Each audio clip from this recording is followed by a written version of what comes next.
This episode of The Witch Wave is brought to you by Blessed Be Magic. Blessed Be Magic is a jewelry brand for the modern witch, creating subtle and tasteful talisman jewelry to remind you of your magic. You're a modern witch living in the real world. And maybe it's not that your lifestyle is a secret, it's just that you're not exactly flying around on a broomstick wearing a pointy hat. And you are not alone. It can be hard to find subtle, witchy jewelry that you feel comfortable wearing every day.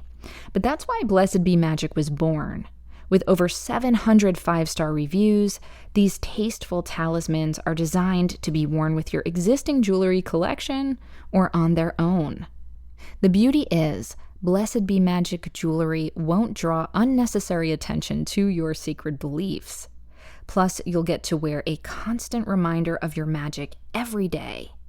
Visit them at www.blessedbemagic.com, and magic is spelled with a CK at the end, and use code WITCHWAVE for 15% off your first order.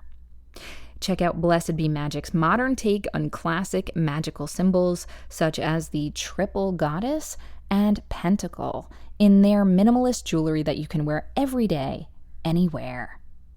Again, visit them at www.blessedbemagic.com, that's magic with a CK, and use code WITCHWAVE for 15% off your first order.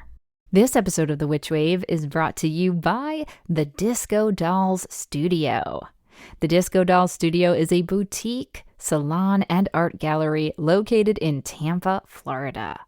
Started by lovely sisters, the hairstylist Christine and fashion designer Leanne, together with their dear friend and artist Beth. The mission at the Disco Dolls is sustainable luxury.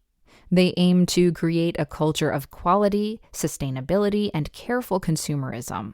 With a nod to the past, they wish to captivate, fascinate, enchant, and charm the observer. Every Disco Dolls vendor is hand-selected, most of them being women creators and small batch makers. From the hand-poured candles made just down the street to the unique artisan jewelry and talismans they offer, each product is backed with the Disco Dolls' confidence. And the Disco Dolls' in-house clothing line features one-of-a-kind ceremonial pieces and the Uniform Project, a collection of sustainably made classic silhouettes for every body. Made from eco-friendly bamboo, these garments are made for whatever the day may bring you, and they are beautiful. Locals are encouraged to stop in to experience the difference of quality sustainability 5 days a week, including Saturdays, and everyone can visit their online store at thediscodolls.com to browse all the boutique has to offer. Follow them on their social media accounts, including Instagram and Facebook at The Disco Dolls. This episode of The Witch Wave is brought to you by Witchy Washy Bath. Witchy Washy Bath makes everyday magic easy with their handcrafted, vegan, and cruelty-free bath offerings. They provide basic bath witches with colorful and eclectic whipped soaps and sugar scrubs, bath bombs, shower steamers, and much, much more. Be sure to check out their best seller, the Love Your V Feminine Care Soap, and their bi-monthly Occult Classic subscription box featuring curated products based off your favorite occult movies and shows. Find them over on Instagram at witchywashybath and on their website at www.witchywashybath.com and use code WitchWave13 for 13% off your order. The world is filled with bewitching people, and you might be one too. Welcome to the podcast where art is magic, magic is real, and reality is stranger than dreams. I'm Pam Grossman, and this is The Witch Wave.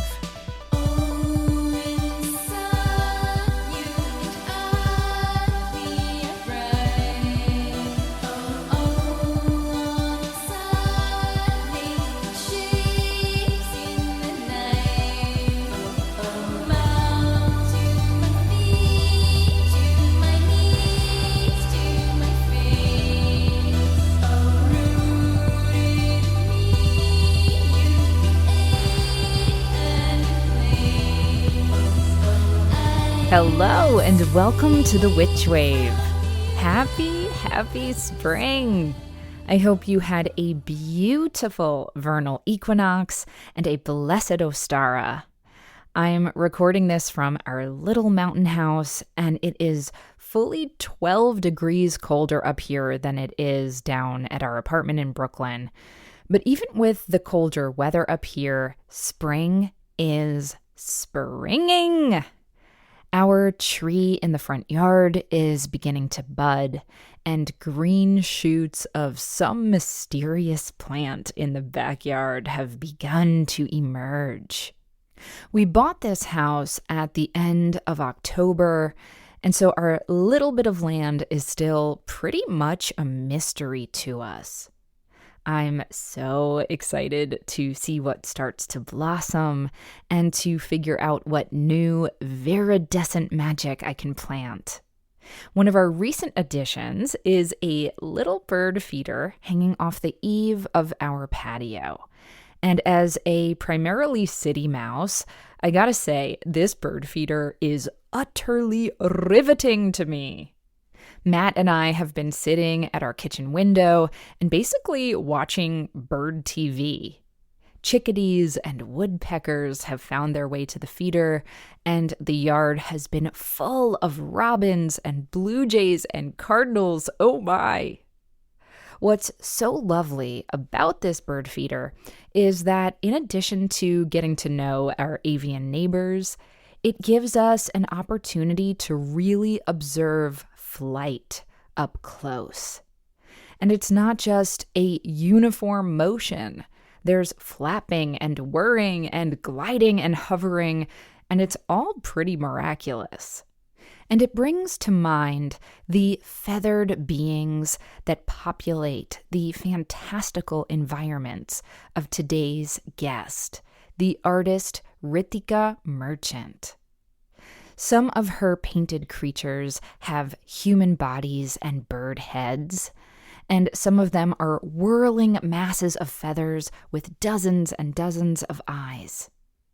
Winged beings, particularly flying women, is a motif that is very close to both of our hearts, and as you'll hear, Rithika and I are both fans of Serenity Young, who wrote the book Women Who Fly, Goddesses, Witches, Mystics, and Other Airborne Females. During our conversation, Rithika references an essay that Serenity wrote for the Oxford University Press blog in 2018 when her book was first released. And just for a little bit of extra context, I thought I'd read an excerpt of that essay now. Serenity Young's essay is called Female First: Aerial Women in Mythology, Pop Culture, and Beyond. And in it she writes, quote, "Aerial women in mythology represent power and freedom. They have been worshipped as bird goddesses, Valkyries, winged goddesses, and witches. These and other flying females from a wide variety of cultures are linked to sexuality, death and rebirth, or immortality." She goes on to write, "From the earliest bird goddesses to the space age, some women have refused to be defined by the restrictive gravity of men's wishes or desires. Their ability to fly empowered them to impose conditions on men or to escape roles they found constricting." Unquote. In today's episode, Rithika speaks about feminine flight, the importance of telling stories about mythic heroines, or in her case, painting them, and so much more. But before we get to that, first, let's check and see what's come through on the Witch Wire. Who is it? Witches! Sierra writes, "When I left the church of my youth several years ago, I became pretty jaded. I had believed in something so steadfastly that turned out to be not only false, but carefully crafted to mislead me and generations of my family and friends about the truth of its origins. While I appreciate how scripture and worship saw me through early life, I can't help feeling betrayed by them now. I feel intensely triggered by practices and passages that used to be sources of power and poetry.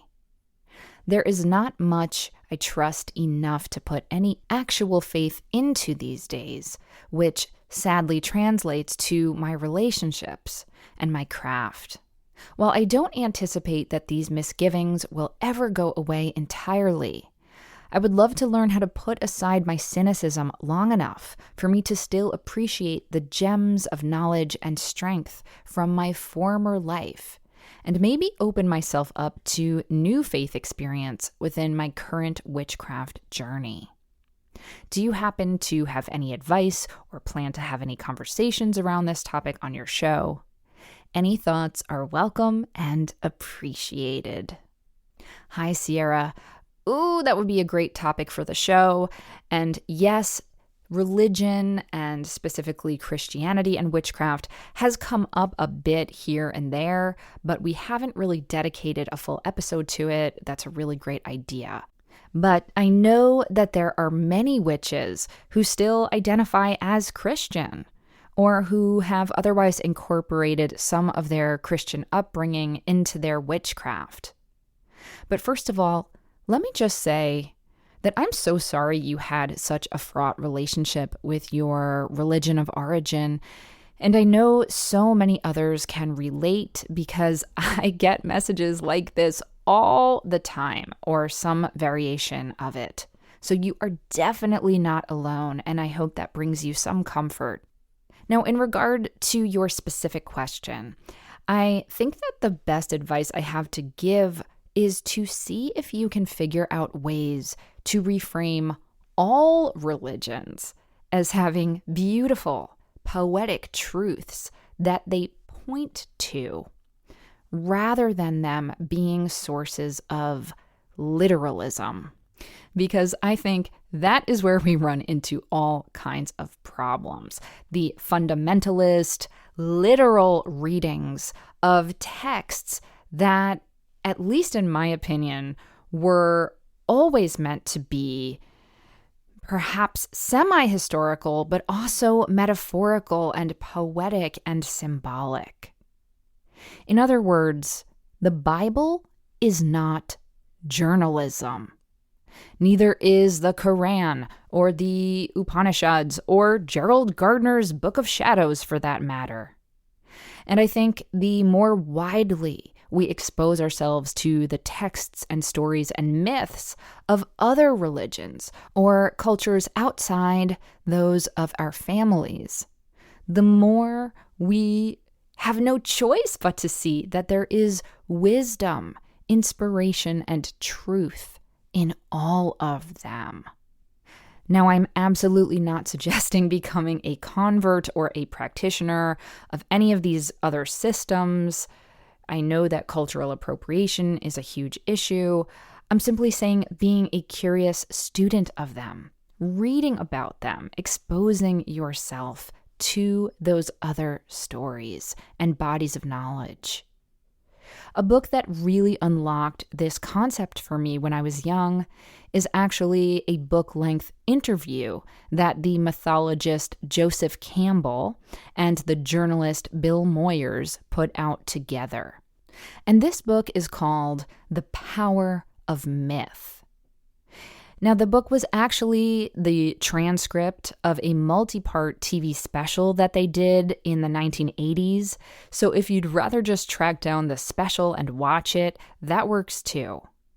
But this book really helped crystallize for me the notion that even though there are important historical contexts for each culture that are specific and unique and absolutely must be acknowledged and respected, there are also so many similarities between all of our myths and legends, and our needs and our desires and observations as human beings. And my hope for you is that by studying these other stories and symbols, you can then approach some of the spirit and artistry of Christianity through that same lens of appreciation, and that you can reweave some of that beauty back into your witchcraft, but that you can reclaim it as your own and take from it what resonates and what inspires you to be a kinder, more creative, more loving human being. Because that's ultimately what a lot of mystical texts of all cultures are trying to encourage in the first place. So I want you to hear this. You are empowered to leave religious dogma at the door. Most of the stuff that made you feel bad or triggered is presumably very political and had a specific context to the people it was written by and for many, many, many years ago. And I believe that we're allowed to evolve those elements. I think maybe we're even supposed to.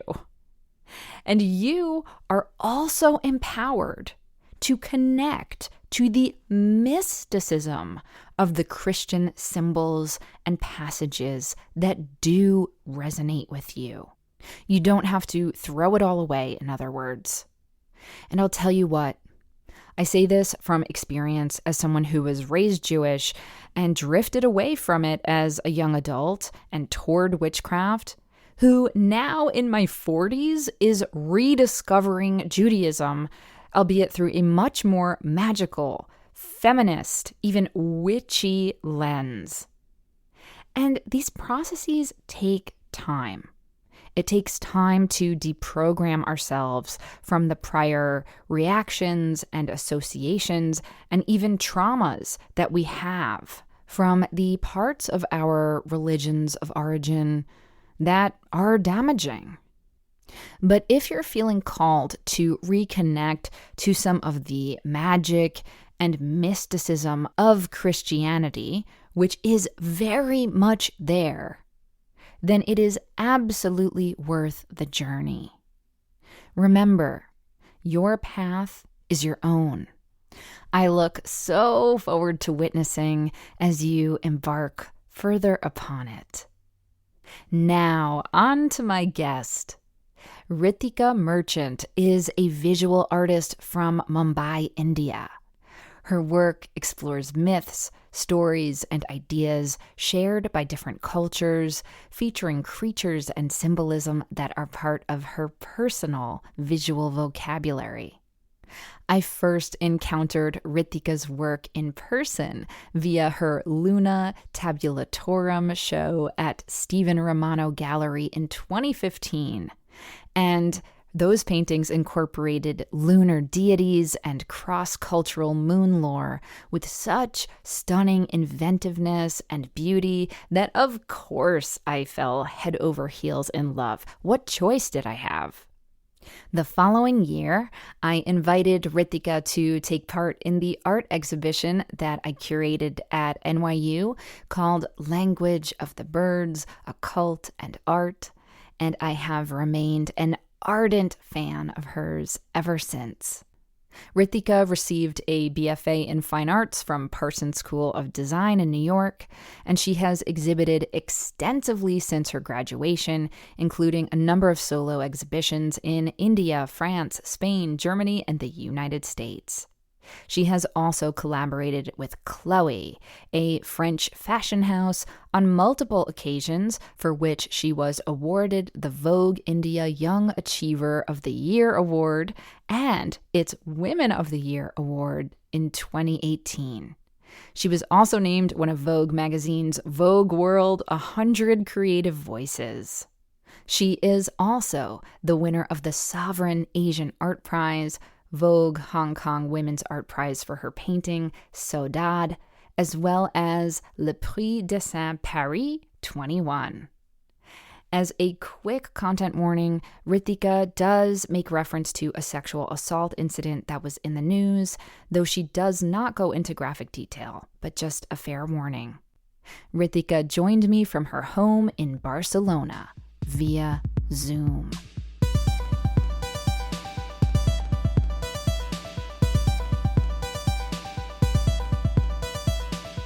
Rithika Merchant, welcome to the Witch Wave. Thank you. Thank you for having me. I'm a big fan of the show, actually. I listen fairly religiously, and yeah, I'm really happy to be here. What an honor. Thank you so much for telling me that. Well, the feelings are so mutual. I've been such a fan of yours and your work, as you know, for it feels like 100 years now. You are truly one of my favorite artists. So it's a pleasure to finally talk. Yeah, I know. I'm so excited to chat with you today. So listen, I want to start by asking, where are you right now? Because I know you do a lot of traveling and you split your time between a few spaces. So where are you? So I'm in Barcelona right now, but I'm about to go to India for 2 months. And I divide my time between both places. I'm actually in the process of setting up a new studio in Mumbai and spending even more time there than I do already. How fabulous. I know of your Indian roots. I did not know that you're living in Barcelona now. How long have you been there? On and off for almost 10 years. Okay. And what brought you out there? I ended up in Lisbon like 10 years ago, more than 10 years ago, in 2009, after I graduated college. I went to Lisbon after an artist residency and I met Francois, my husband. We met in Lisbon. We dated for a bit. Then we decided to get married, went to Belgium, got married, and I was there briefly while he finished his master's program.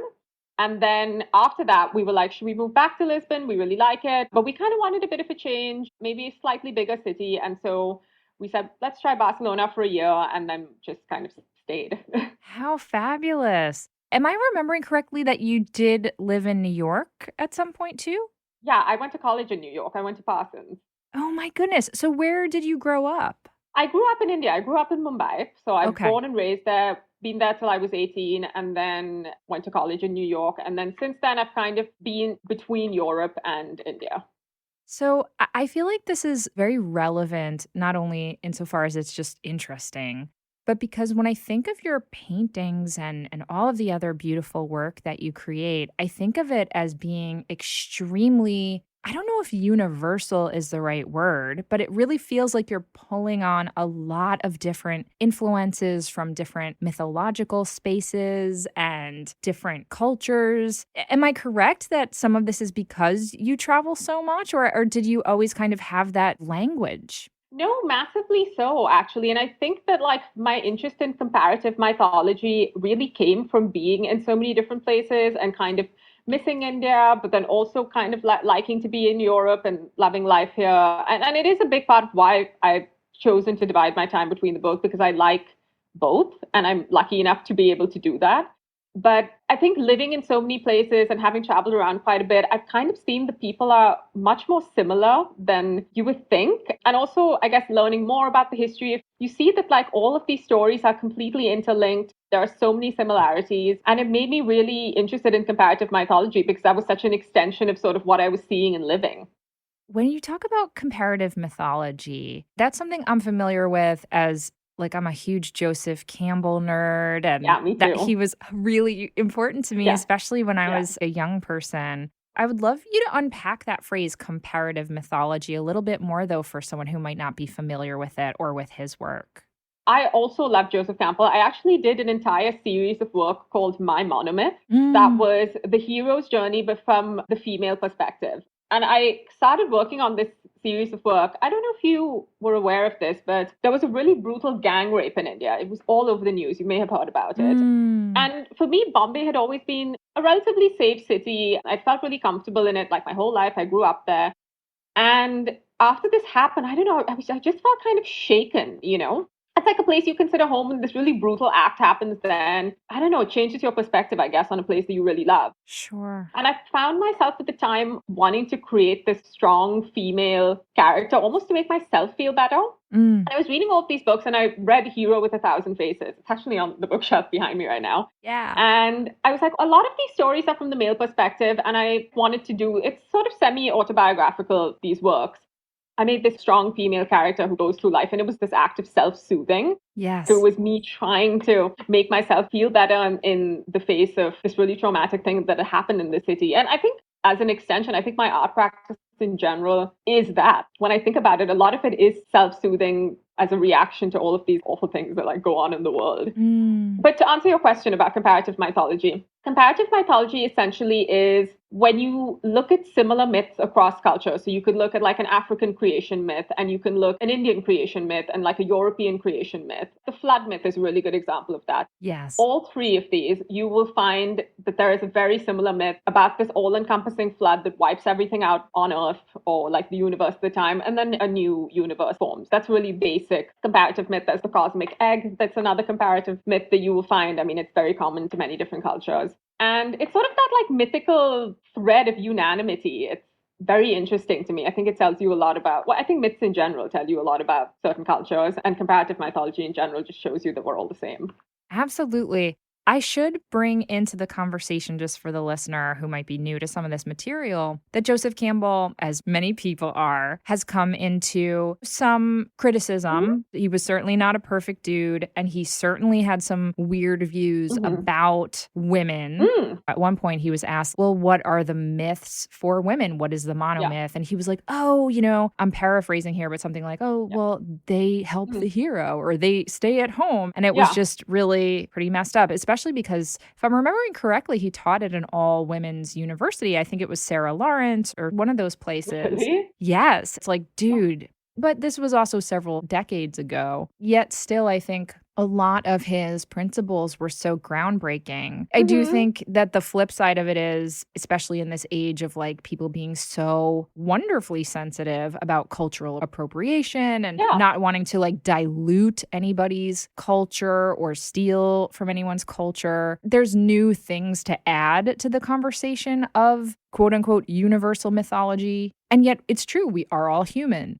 We do live on this planet with seasons. There's birth and death and everything in between. And your work to me feels like it does such a beautiful balance of pulling on these different threads of mythology while still coming up with this entirely unique world that feels very Rithika merchant. Oh, well, thank you. That's really kind of you. And I really appreciate you saying that. To your point about Joseph Campbell, I think we read so many things from like decades ago or centuries ago even, and in a way, making a female protagonist sort of takes the power back. And feeding on what he has written, making it my own was the way to do that, because there are so many writers and musicians and people who I'd love and inspired by, and I have learned they are incredibly problematic. Yep. I mean, this is just a huge topic. Total tangent that we do not have to go on right now. Yeah, I mean, there are so many references where I'm like, yeah, this person is problematic and they have problematic views. But I also think it's okay to acknowledge that and still see the value in some of what they have written. I don't think it invalidates everything he's ever done.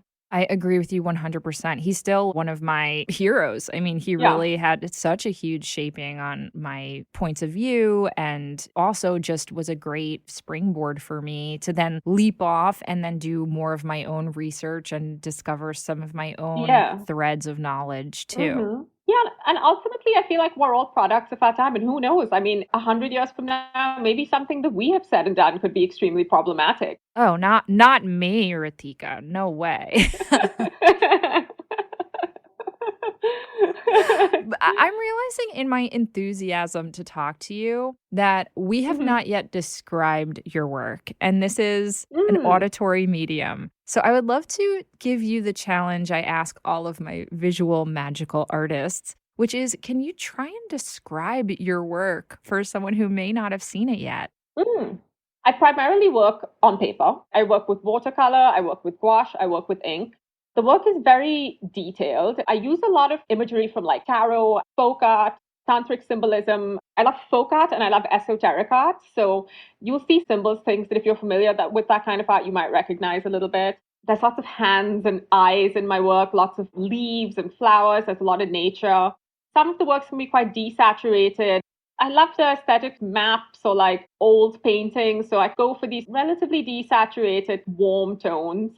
There's a lot of animal-human hybrids in my work. Yes. You really do pull, as we said already, on a lot of threads of mythology also. And there's lots of planets and moons and stars and cosmological bits to your work, as well as lots of elemental bits. I know you did a whole series on water, for example. So this real spirit of nature, cosmology, magic, mythology. Oh, and it is just so beautiful. Thank you very much. Thank you. You're welcome. So in terms of, let's start with the animal-human hybrids, because one motif that I see in your work a lot are kind of like bird-headed beings. And I would love to learn about what that figure means to you or represents to you. So one of the reasons I use animal-human hybrids as opposed to figures, some more recent, they're just kind of silhouettes. But I've always done this because I've always wanted the figures to be free of gender, free of ethnicity, free of any kind of marker where you could identify them and relate them to something, because I would almost like the viewer to inhabit the figure themselves. And I've always liked birds, and I've always chosen to use bird heads. Sometimes it depends on the myth. I use the ibis a lot because according to Egyptian mythology, they're related to timekeeping. And that is sort of a theme that goes through my work. I like prey birds and eagles because they have certain associations to the sun. So I choose the bird head according to what the overarching narrative of the piece is. As I said, it would be an ibis, or it could be either a crow head or an eagle head or a peregrine falcon head. And for me, they link to a myth in some way, but also kind of represent the every person, if that makes sense. Absolutely. I love that. Yeah. You also have a series of paintings that I am obsessed with. It's just called Aerial Women, or at least that's how you've named it on your website. Yeah. And a lot of these are, it looks like people made almost entirely out of feathers or wings. And they remind me of like some almost like Christian or Jewish biblical imagery that I'm familiar with, where it's like these winged, crazy angels with tons of eyes. But I'm wondering how you developed that kind of creature. Yeah, weirdly, a lot of people have told me it kind of reminds them of seraphim. Yes, that's exactly it. Yeah, that's the feedback I've got. I just kind of started doing it. I obviously had seen pictures of seraphims, although they look a little bit different. But that idea of these eyes tucked into feathers. But this whole series of work I read this essay by Serenity Young, and I highly recommend that everyone reads this essay. It's so good.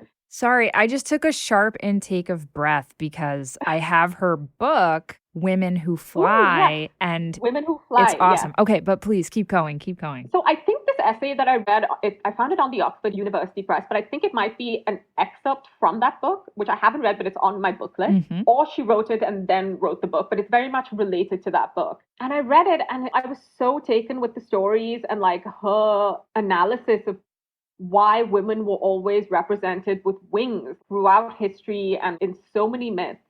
I found it so interesting, and to really summarize it, she essentially says that ancient depiction of winged females and winged and not winged males essentially suggested that women had the special power that men did not. According to the myth, either it's the men in the myth try to curtail this power, or it's a story of the freedom that this power brings women. I love that. But I don't know, this idea of just experiencing this profound sense of freedom and power in a world where women, in so many places, women just don't have it. It just was so appealing to me, and it was so inspiring to me. And it really was how this whole body of work kind of started. I mean, that essay really, it really made me so interested. So I researched a lot of myths to do with winged women, and you find them across all cultures. It's just so common. I mean, you find them everywhere. I love that. So that's how this body of work came to be. It reminds me of, I don't know if you've ever seen the movie Dark Crystal. Have you seen that? Oh my God. Yeah. Love. It's one of my favorite films. It's one of my favorite films too. And there's that moment when Kira, the little girl Gelfling, unfurls her wing and flies. And Jen, the boy, I forget exactly what he says, but it's something to the effect of like, oh my gosh, I can't fly. I don't have wings. And she's like, that's because you're a boy, silly. I know. This is very that. Exactly. On that note, we're going to take a quick break and we'll be right back. This episode of The Witch Wave is brought to you by Baby Bushka, the Kate Bush experience of your dreams. Baby Bushka is an 8-woman powerhouse troupe of musicians based in San Diego, California, that perform an operatic pop night of Kate Bush's music that transcends the word tribute to create a wild, joyous celebration that is simply unforgettable. Now, some of you probably know that I am a huge fan of the goddess Kate Bush, of course, so you know that I'm dying to see these ladies perform myself. With great respect and wide eyes, Baby Bushka delivers otherworldly versions of your favorite Bush songs, from the ethereal to the bombastic and back again. Filled with 4-part harmonies and epic choreographed dancing, Baby Bushka captures the wonder of Baroque pop and the beauty of 80s glam into a night of virtuoso musical creativity you have to experience to believe. Die-hard Kate Bush fans and new converts around the world can't stop talking about the life-changing music of a Baby Bushka show. LA Weekly describes them as wonderfully bewitching, kooky, otherworldly, and proclaims that after seeing Baby Bushka, you will want to take your shoes off and throw them in a lake. Yes. Baby Bushka will be on tour through California this April before heading on a 3-week tour across Ireland and the UK this May. You can visit their website, ilovebabybushka.com, to learn more. That's ilovebabybushka.com. This episode of The Witch Wave is brought to you by Zoo's Incense, who make some of my favorite incense on earth.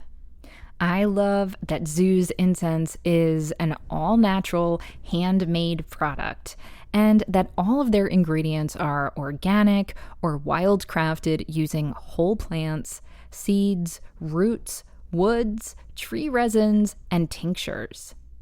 Zoo's has 9 incense blends currently available, and each one smells like a sacred temple.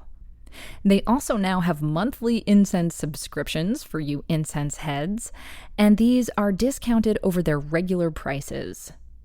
Zoo's also offers incense making kits for your own incense crafting experiments at home, and they now also offer gorgeous hand-cast concrete burners, as well as charcoal, raw aromatics like frankincense and myrrh, and incense supplies. And on top of all that, Zoo's also offers seasonal incense-making workshops online, and you can keep tabs on that by checking out their website.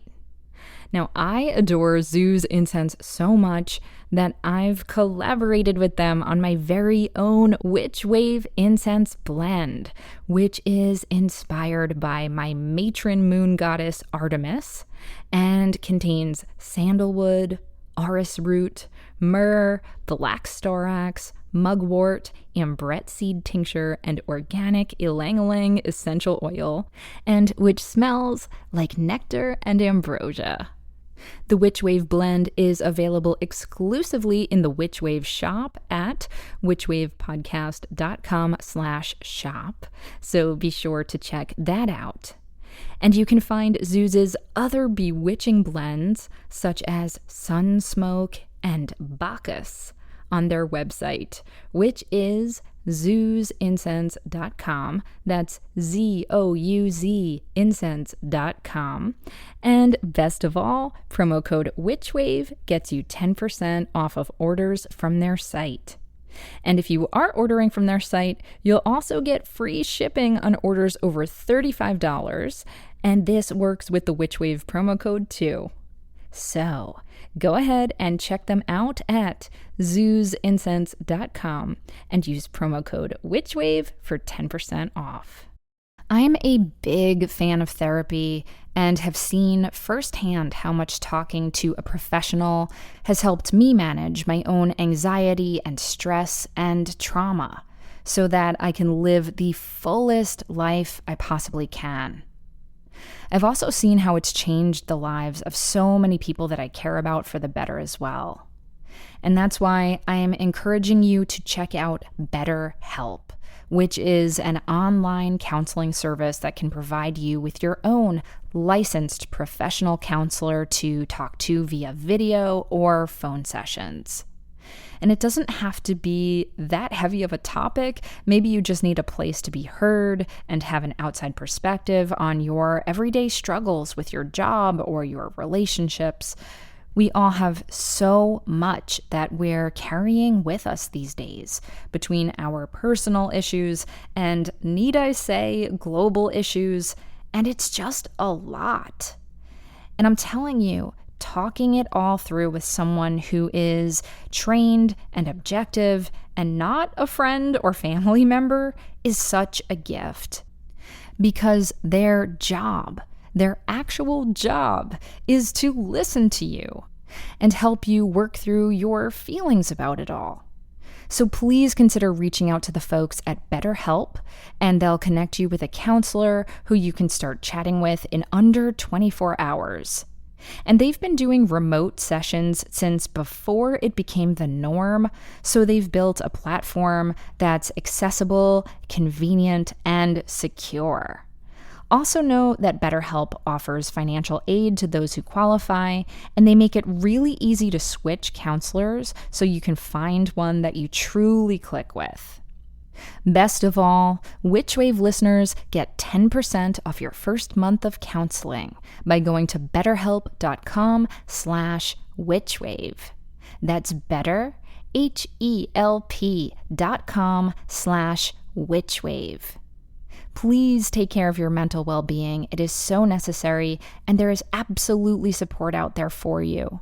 Do what over 1 million people have done already, and head on over to betterhelp.com/witchwave, find a great counselor to talk to, and know that I am here rooting for you.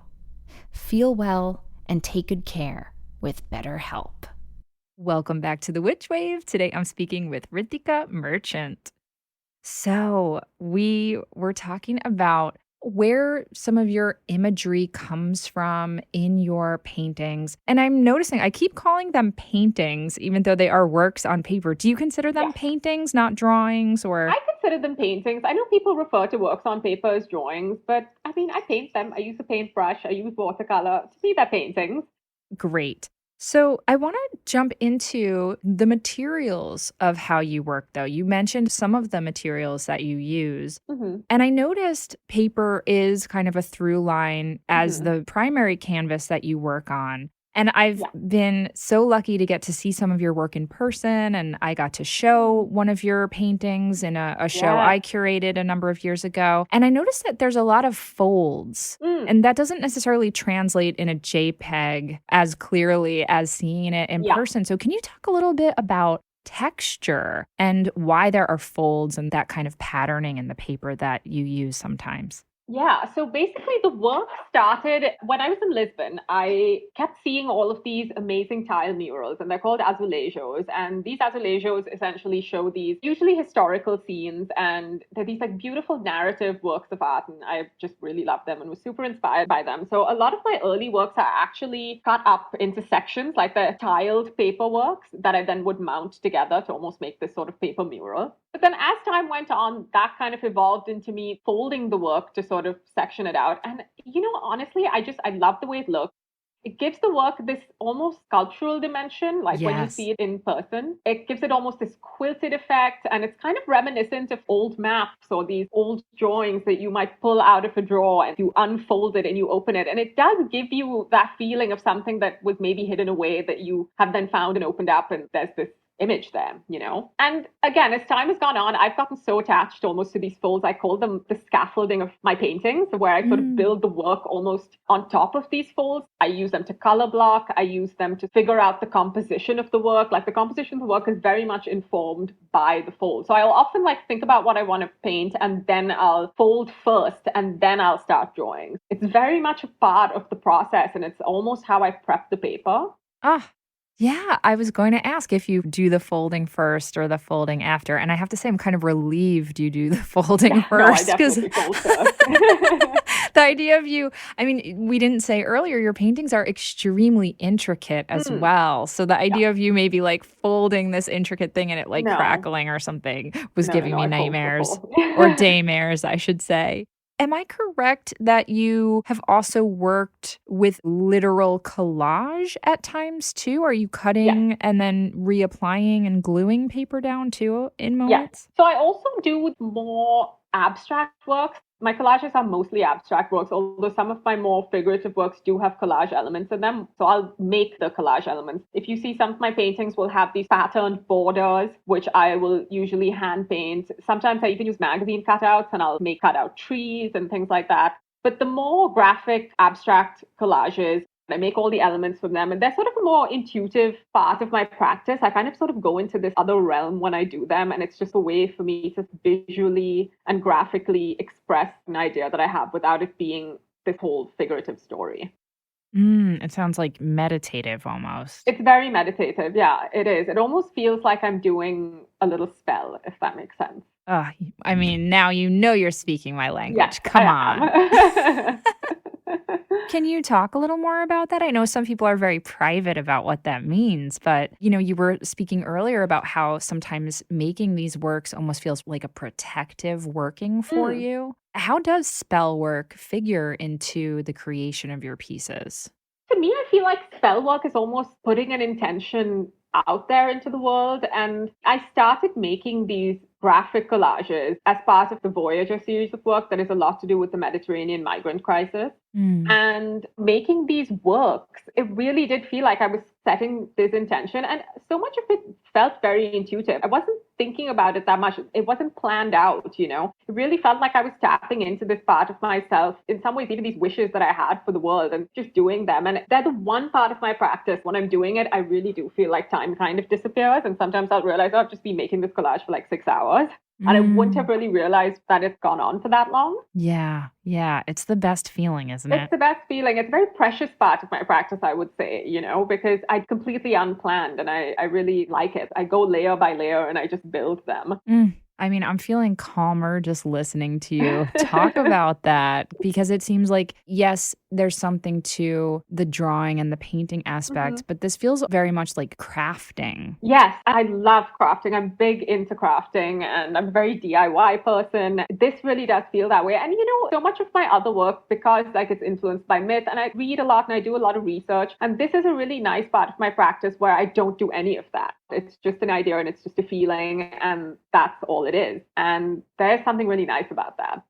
So speaking of crafting, in the last couple years, you have worked in what I believe is a new medium for you, which is clothing and accessories by collaborating with the French fashion house Chloé. And I'd love to hear how that collaboration came to be and what that experience was like for you. So Chloé actually found me randomly. Well, this is what they told me essentially, that someone had put together an inspiration board and one of my paintings was on it. And they were like, oh, who is this artist? And then they looked me up and they literally cold emailed me. They found my work just looking online. And it sort of ended up in front of Natasha and she really liked it. And so they cold emailed me and I worked with them on like 3 collections. Wow. And Natasha, is she the head of the line now? She was the creative director at the time. Gabriella Hurst is the creative director now. At the time when I worked with Chloé, she was the creative director. Yeah, it was just an amazing experience. And it was one of those experiences where I think all the cards were in the right place because it just came about. There wasn't a lot of back and forth. Natasha seemed to like my work and she gave me a lot of freedom to also do what I wanted. The way you do it is you have to scan in all of the paintings. So I had made 5 paintings, which we then scanned in. Then I sat with their team and you have to take the pattern of the garment and place the painting on it. But a painting is essentially a rectangle and a dress is not. So you do have to sort of make some adjustments. And we also mixed and matched elements of different paintings to make each dress. And it was such an amazing process. It just seemed to work. Everyone was happy with the way it was going. When I would take her things to show her, she was very responsive to it. So I don't know, it felt very easy. It felt very natural. And I feel very grateful for that because it was my first time doing anything like this. Absolutely. And I know some artists they have mixed feelings about crossing into what may be perceived as like the commercial world, which I know that if you're an artist, you're in the commercial world if you're trying to make a living at it anyway. So these are very fine lines that we're parsing, but I'm so glad it was a good experience for you. That's a real relief to hear. Yeah, it was a good experience. And also to speak to that point, I totally know what you mean. And I think it would be one thing if I, as an artist, for example, was doing collaborations or things like this nonstop. But because this felt so special and I've done so few of them, to me, it didn't really feel like I was crossing any boundary, I guess, that I had with myself. And as you said, I mean, if it is your profession, it is what it is. To be fair, it didn't feel like this like crazy commercial prospect. There was a lot of artistry still behind it. You know, I didn't feel like, oh, I just licensed my images to someone and they did whatever with it. I think because I was such a big part of putting it together, it really did feel like almost an extension of my artwork. A two-dimensional painting became three-dimensional. How fabulous. And of course, so many artists that we love worked in textiles. And I'm thinking about so many of them. But I know you share my love of like Leonora Carrington and Remedios Varo and these artists that have worked in many, many different mediums. And actually, Chloé as a house has a long history of working with artists. And the paintings that I did, so the collection I worked with Natasha was her first collection with the house. She had just started. And one of the things she had wanted to do was pay homage to creative directors before her. And one of the inspirational images that they'd sent me was Karl Lagerfeld, when he was the creative director of Chloé, had worked with an artist to make these painted dresses. And she had wanted to do a version of that. And so that's where I came in to work with her to make her version of the painted dress. Wow, what a legacy to be upholding. That's amazing. Yeah, so it really was amazing. As I said, so it felt less commercial, even though obviously it is commercial, and definitely I'm not going to say that it wasn't. It did definitely feel like a true extension of my own artist practice, made it even more special for me. How fabulous. And of course, I have to ask, did you get to keep any of the garments? I did. I have a dress and I have a purse. Ah, heaven on earth. That's wonderful. Which I love. Yeah, I wear the purse a lot. On that note, we're going to take another quick break and we'll be right back. Bone Arrow is magical jewelry for mystics and misfits. If you like strange and unusual jewelry, then you'll love the magic in metal that designer and witch Claire Gregory makes in her workshop in Nottingham, England, using traditional silversmithing techniques on a wooden jewelry bench made by her father. Oh, I love that. Claire makes all of Bone Arrow's one-of-a-kind and occult-inspired jewelry with the bones of the earth, which are precious metals and gemstones, and adds rituals in the making process that harness the elements. Bone Arrow was born because Claire wanted to wear jewelry that meant something, that was as magical and meaningful as the crystals she collected. I truly love the various mystical symbols that Claire incorporates into her pieces. We're talking about swords and skulls and snakes and so much lunar imagery. Oh, talk about powerful.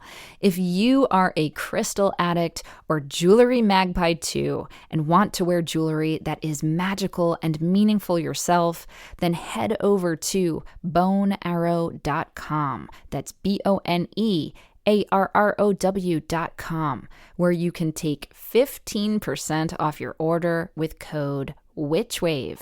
That's bonearrow.com.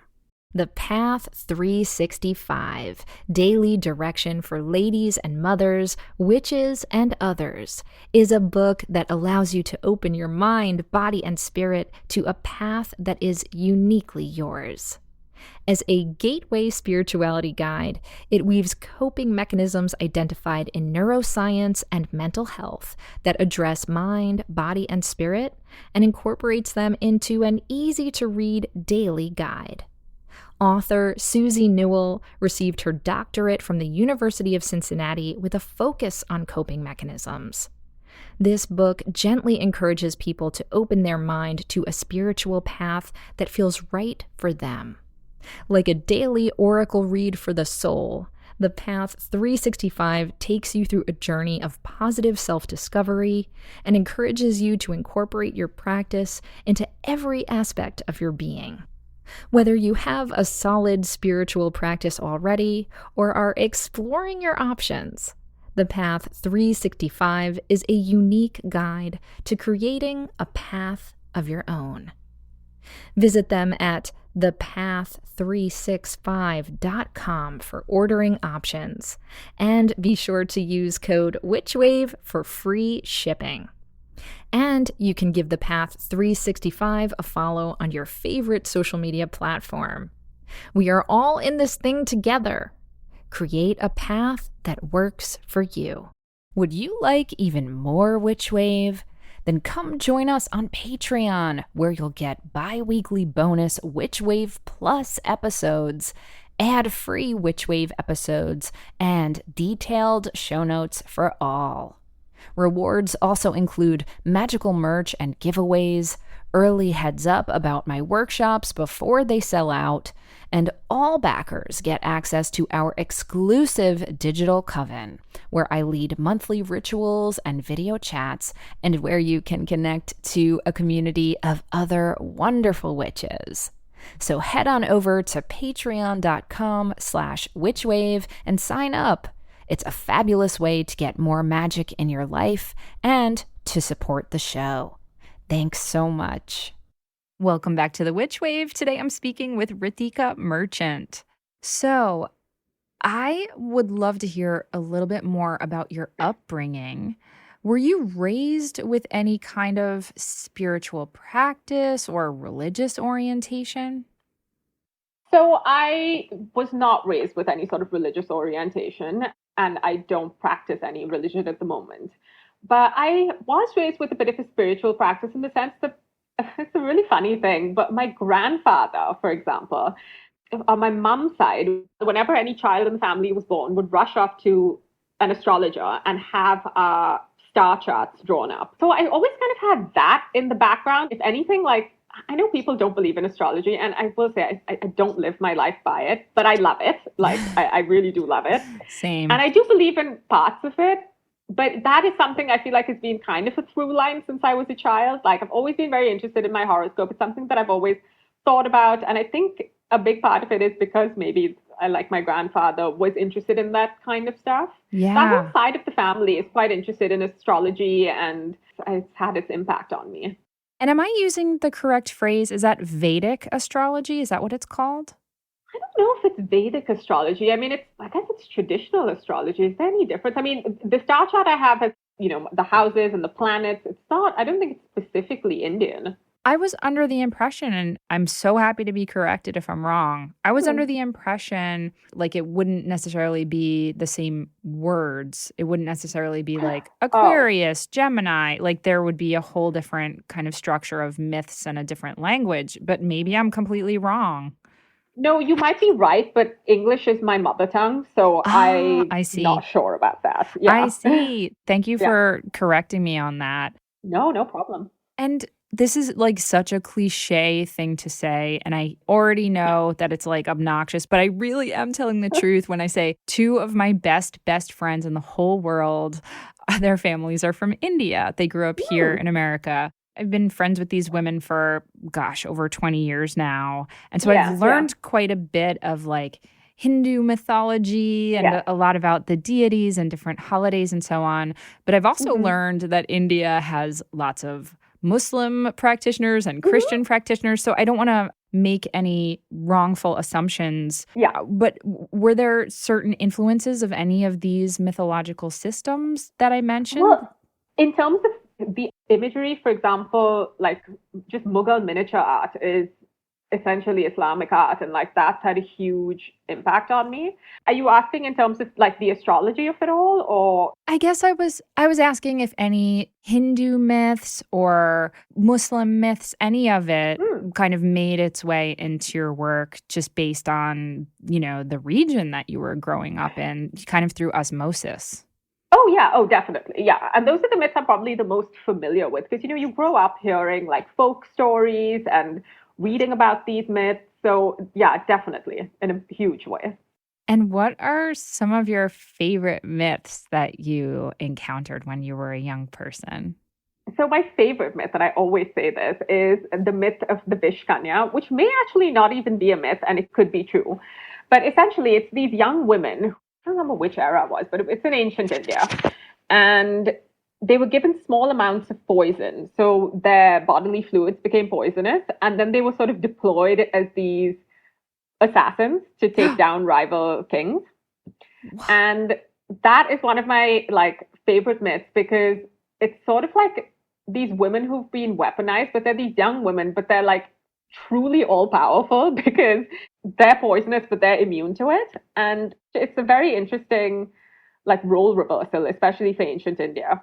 Oh, I love that. So would the idea be that they had kind of like poison in their own systems, and so if you like kissed them, you would die, kind of thing? Oh, yeah, like their saliva would be essentially kind of poisonous, and also like, well, if you had sex with them, you would die because any bodily fluid.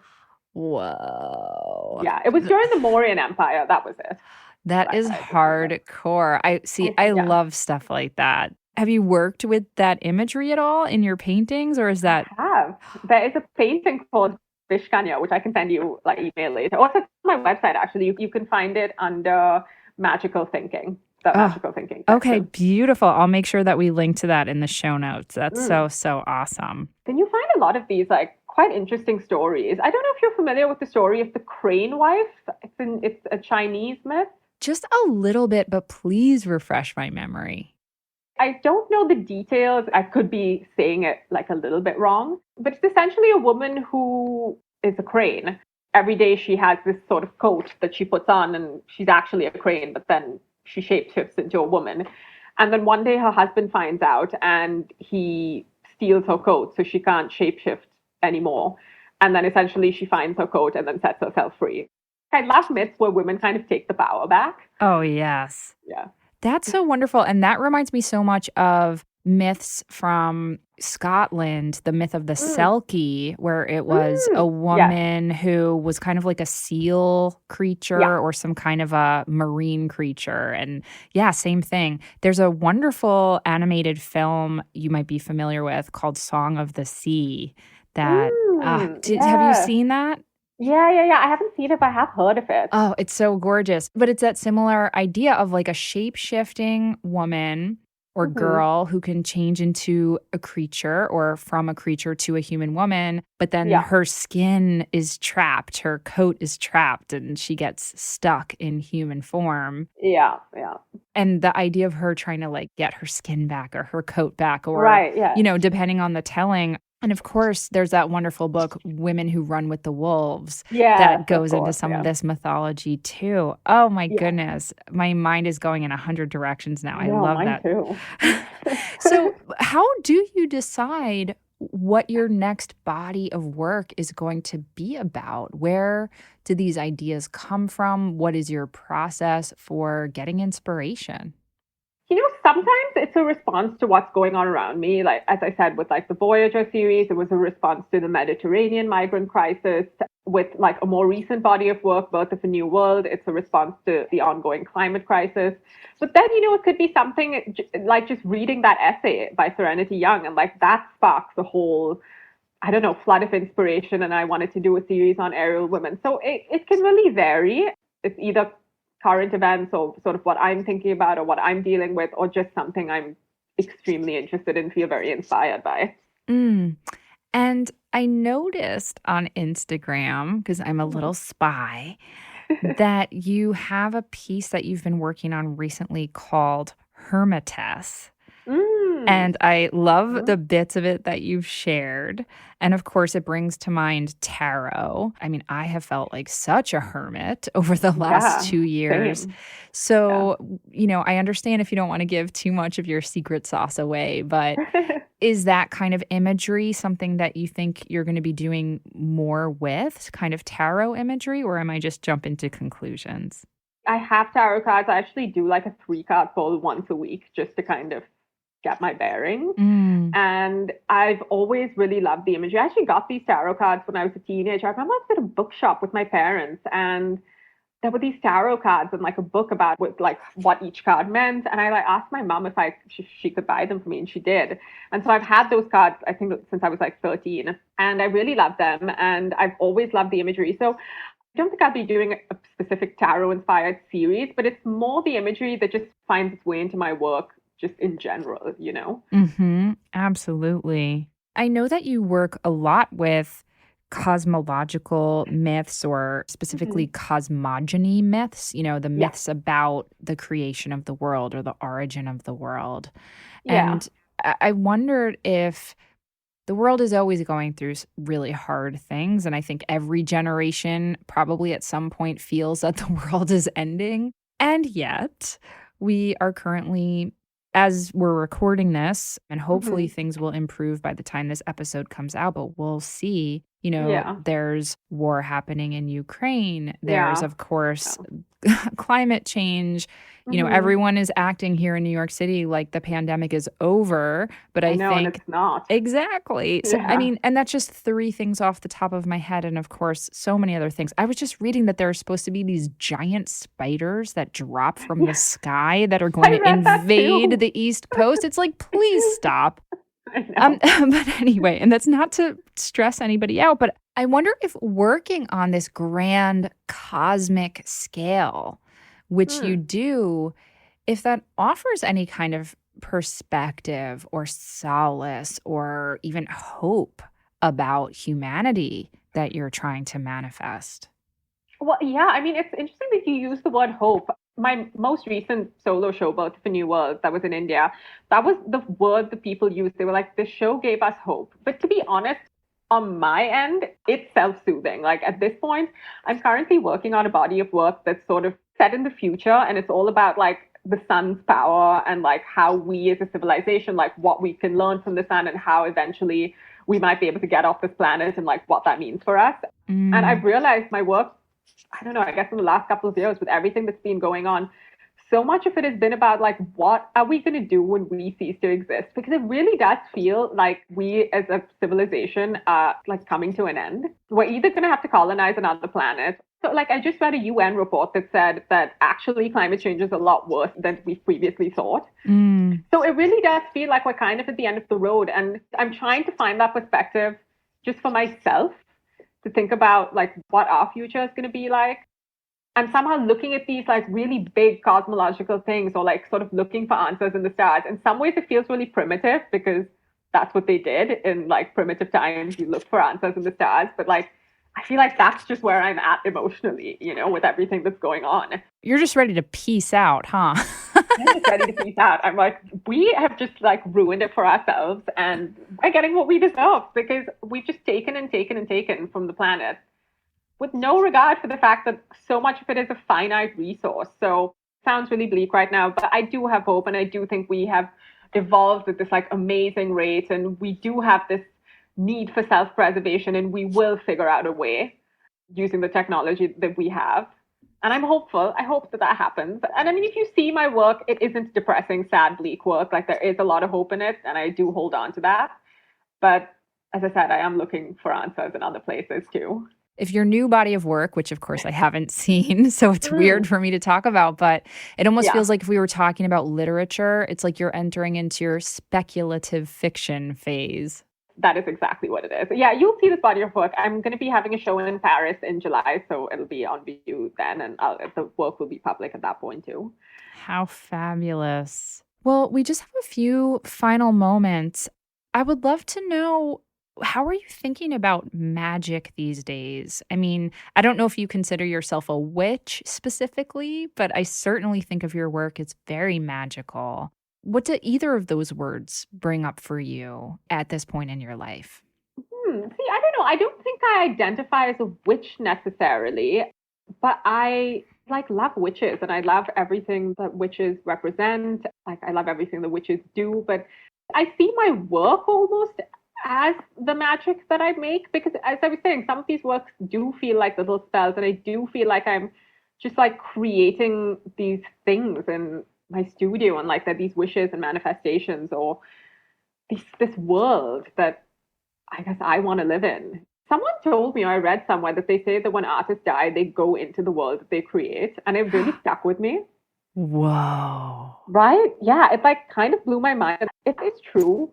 Like that needs to inform what I'm putting out into the world. For me, that is magic. It's like kind of creating this world, I guess, that I want to be in.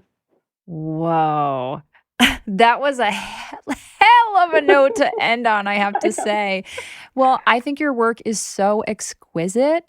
Like, what a heavenly, paradisical kind of next phase for you if you will indeed get to eternally live inside your paintings. Oh and God, they're so you. beautiful. I mean, I would love to join you. So, hey, Yeah, sign well, me up. And I have to say a small little note, the show that you curated, Language of the Birds, that you very generously included my work in, literally made one of my dreams come true because you included my work next to Kiki Smith's work, and she's one of my all-time favorite artists. Ah, me and too. It was such a career highlight for me, and that whole show was just so beautiful. And speaking of world building, I mean, I didn't get to see the show in person, but that did feel like you were stepping into like another world. And just the story you told with that show was amazing, and I was just so happy to be part of it. Oh, I was so honored to have your work be part of it. Thank you so much for saying that.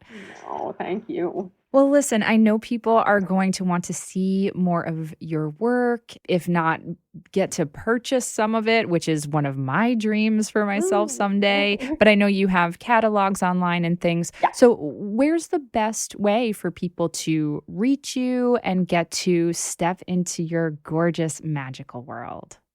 My work, for the most part, is all on my website cataloged. It's just my name, rithikamerchant.com, and there's catalogs of my work, so you can read essays about the work, and you can also sort of contextualize the work with the writing. And then I'm on Instagram, where I share as much of my work as I can. I share like behind the scenes in my studio, and that's also just my name, @Rithika And yeah, that's about it. And then obviously come see my shows in person if I'm in your city. The next one will be in Paris. Do you have any plans for showing in New York? I'm selfishly asking. And at the moment, I don't have anything scheduled, but stay tuned. I am trying to work on it.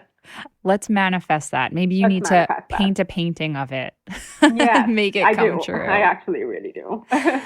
Well, listen, I am just in awe of you. I'm in awe of your work, and I'm just so grateful that you took the time to speak with me about it today. Thank you so much, Rithika. Thank you. It was my pleasure. That's it for the show.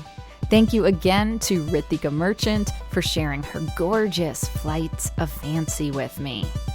Do you have questions, feedback, need some witchly advice, or just want to share something magical that happened to you recently?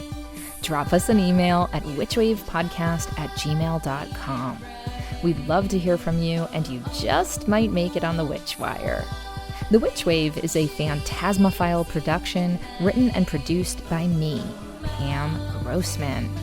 This episode was recorded and edited by Josh Wilcox and myself.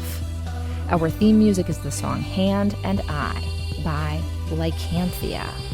Special thanks go to Matt Freeman, Laura Antal, and Cece Pascal. You can check out information about this and other episodes on our website and now buy Witchwave merch at witchwavepodcast.com. Please subscribe to us on your favorite podcast app and give us lots of sparkly stars. It really, truly makes a difference and helps other people find the show. You can follow us on Twitter, Instagram, and Facebook at WitchWavePod, and you can check out my witch emoji for iPhone by going to witchemoji.com or downloading it in the App Store. Please consider ordering my book, Witchcraft, or picking up my book, Waking the Witch, which is available everywhere now. And if you want more Witchwave or you would just like to support the show, please join us over on Patreon. That's patreon.com/witchwave. Thank you so much for listening. Witches are the future.